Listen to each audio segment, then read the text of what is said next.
Bonjour à tous, donc voici la nouvelle vidéo de mon suivi de portefeuille, l'épisode 5. Donc avant d'aller plus loin, je vous rappelle ma stratégie. Donc la vidéo qui va suivre ne constitue pas un conseil en investissement, c'est simplement le journal de bord de ce que je fais et de ce que j'envisage de faire, afin de nourrir éventuellement vos réflexions et de nourrir la mienne par votre retour, notamment par commentaire si vous le souhaitez. Donc le portefeuille n'a pas vocation à être répliqué, il s'agit de mes propres décisions adaptées selon moi à mon profil. Donc moi je suis un investisseur long terme, j'investis pour plusieurs décennies puisque j'ai moins de 35 ans. Je fais l'investissement, c'est-à-dire que je suis dans une optique d'accumulation d'actions intéressantes. Je ne fais pas de trading, notamment technique, par manque de temps. L'objectif, c'est essentiellement de me constituer un patrimoine financier dont je n'ai pas encore défini totalement l'objectif. Comme premier objectif est d'avoir un patrimoine de plus de 100 000 euros en actions et en ETF. Alors moi, je suis un simple amateur, j'ai pas de compétences institutionnelles là-dessus. Je me forme par mes lectures essentiellement, et comme j'ai un autre travail à côté, j'ai un temps limité à y consacrer. Je suis un stock picker, donc par définition l'objectif théorique c'est de surperformer le marché, sinon ça n'a pas d'intérêt, autant acheter un ETF. Voilà, et je suis actuellement dans une phase d'accumulation avec un investissement d'environ 1000 euros par mois que j'augmente progressivement en fonction de mes disponibilités, mais que pour l'instant je définis à au moins 1000 euros par mois. Alors c'était une question qui avait été mise dans les commentaires. Donc la question c'était pourquoi je faisais pas plus vis-à-vis de mes revenus. Alors il y a une raison, il y a plusieurs raisons à cela. D'abord parce qu'actuellement j'ai d'autres projets personnels, notamment de résidence principale, qui me brûlent pas mal de cash, mais qui va se terminer à court terme et qui me permettra d'investir plus. Ensuite, j'ai un peu d'investissement dans l'immobilier locatif, ce qui mobilise aussi un peu d'investissement de mes revenus. Et puis, je préfère commencer entre guillemets plus doucement vis-à-vis de ma capacité d'épargne théorique, car je suis en phase de formation et donc je considère que au début, je vais essuyer quelques plâtres et donc il vaut mieux commencer de manière plus raisonnable vis-à-vis de ce que je pourrais investir en théorie. Alors un point très rapide sur la macro et sur les marchés, c'est pas mon propos ici, mais c'est juste pour donner la température ambiante. Donc actuellement, au moment où j'enregistre la vidéo, c'est-à-dire au mois d'août 2022, se pose la question du pic d'inflation et du ralentissement qui pourra arriver dans les mois à venir. En tout cas, c'est peut-être ce qui est en train de se profiler. On a toujours la poursuite de la guerre Russie-Ukraine avec toujours des tensions très importantes sur les livraisons de gaz en Europe, notamment pour cet hiver, voire l'hiver prochain, en fonction des stocks qui seront refaits.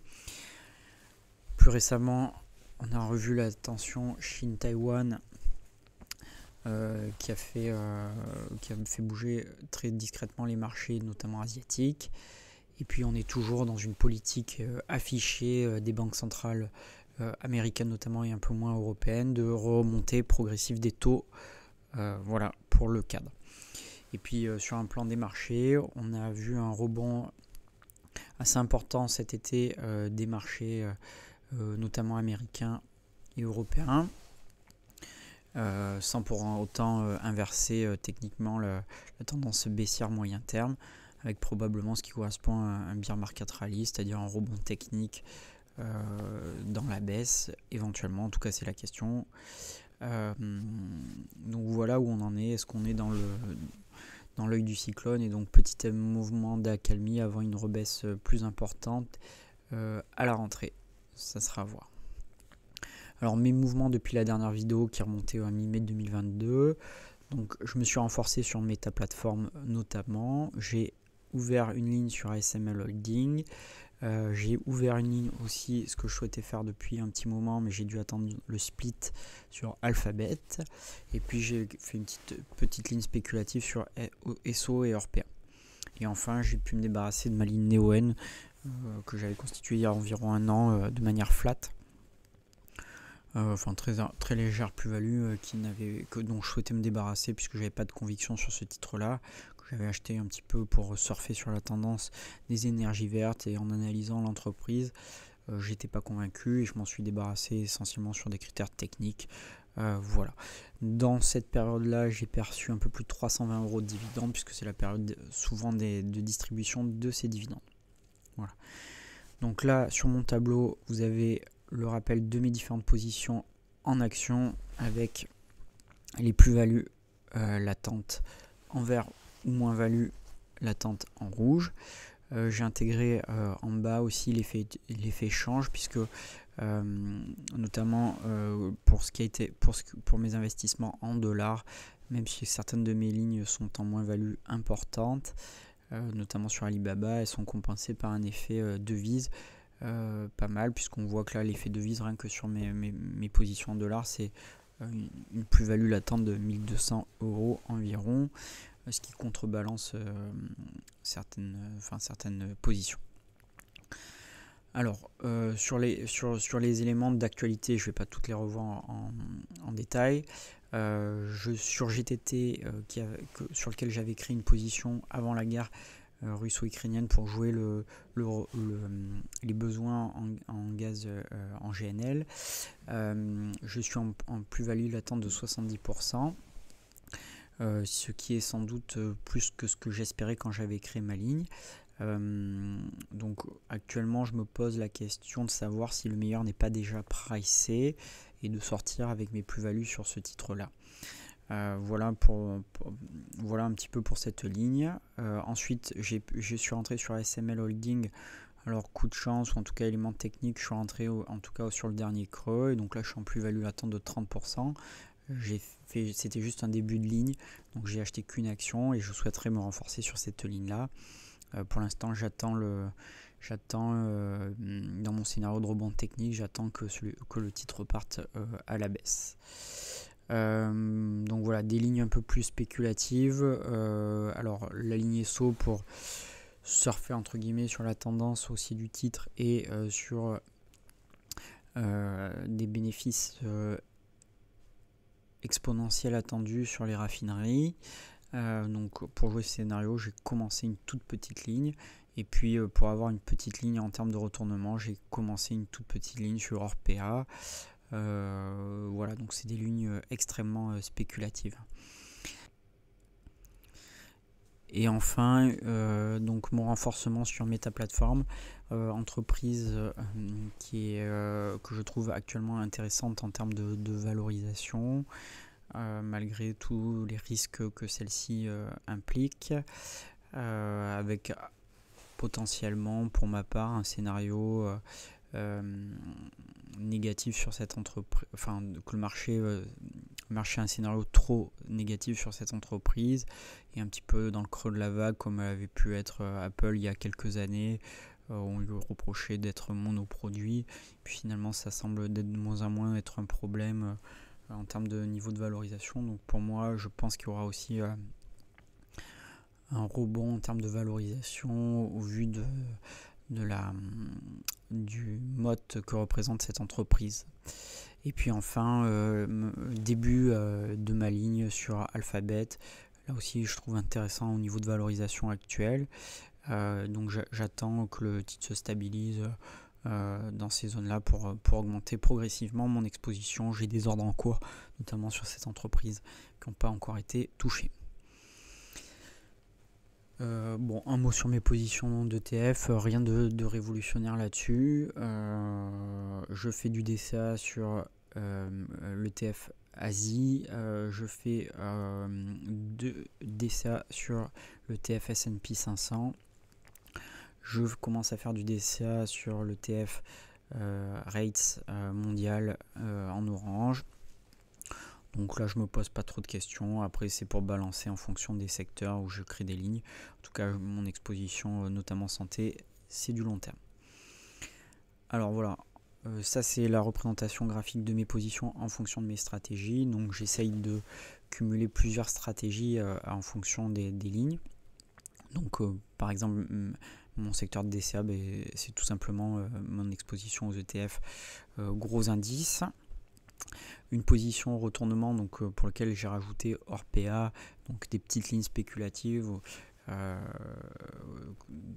sur lequel je trouve le marché sans doute un petit peu violent. Le futur me dira qui a raison, mais c'est des lignes que je joue comme des options, donc où j'accepte de perdre la totalité des mises en vue d'un gain de plusieurs X.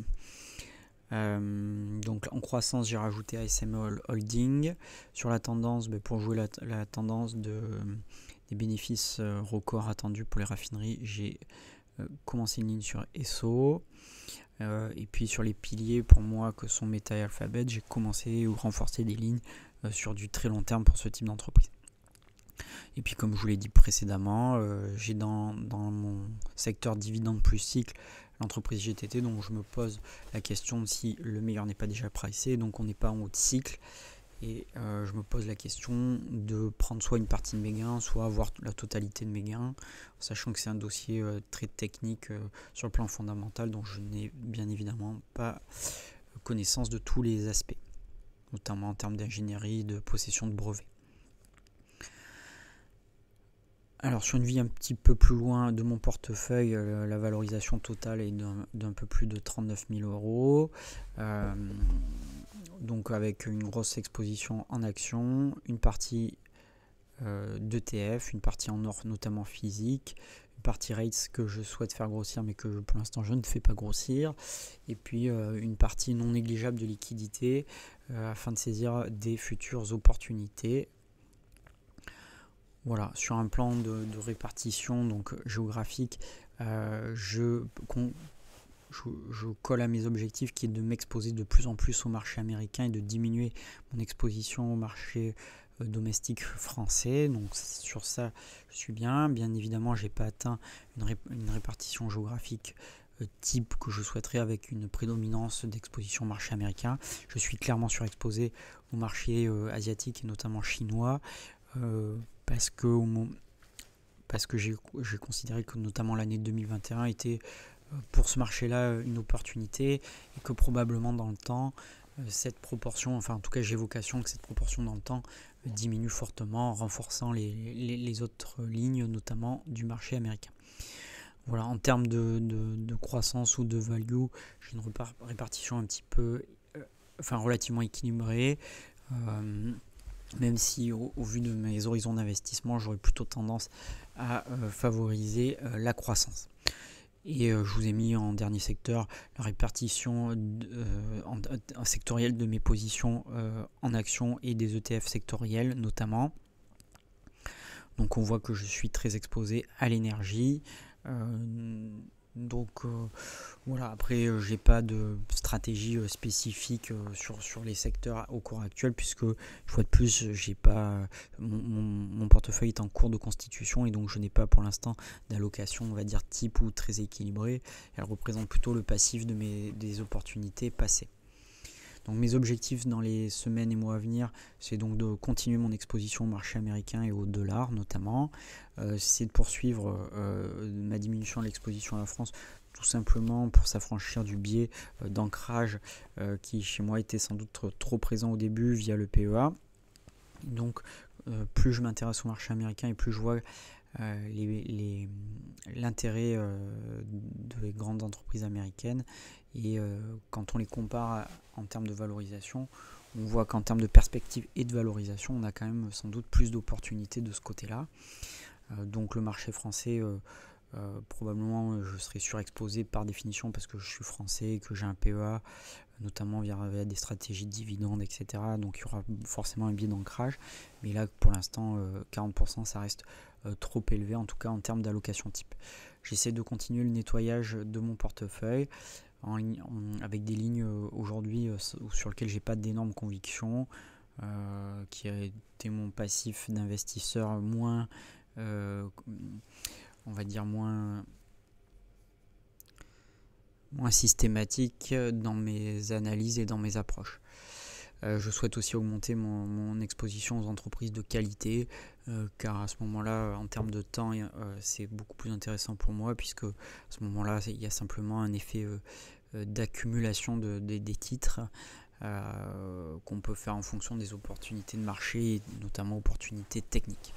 Donc actuellement dans le viseur, je souhaite renforcer mes positions puisque j'en suis juste au tout début de ma position sur Alphabet, renforcer ma position aussi sur Meta. Pareil sur ASML et LVMH, donc j'ai chopé par chance le creux de cela pour un début de position, mais pour l'instant je me trouve sous-exposé en termes de quantité de lignes, et donc je souhaite les augmenter si le marché repartait à la baisse notamment. Et puis pour jouer un petit peu les devises, je m'intéresse pas mal actuellement à la faiblesse du yen, et donc pourquoi pas un ETF Japon non hedgé, et de la même manière, au vu de la faiblesse de l'euro, je pense qu'une diversification en termes de devises serait intéressant, et notamment par la plus royale d'entre toutes, s'exposer au marché suisse pour avoir une exposition au franc suisse qui est structurellement haussier vis-à-vis de l'euro. Voilà un petit peu, et à bientôt pour le prochain épisode.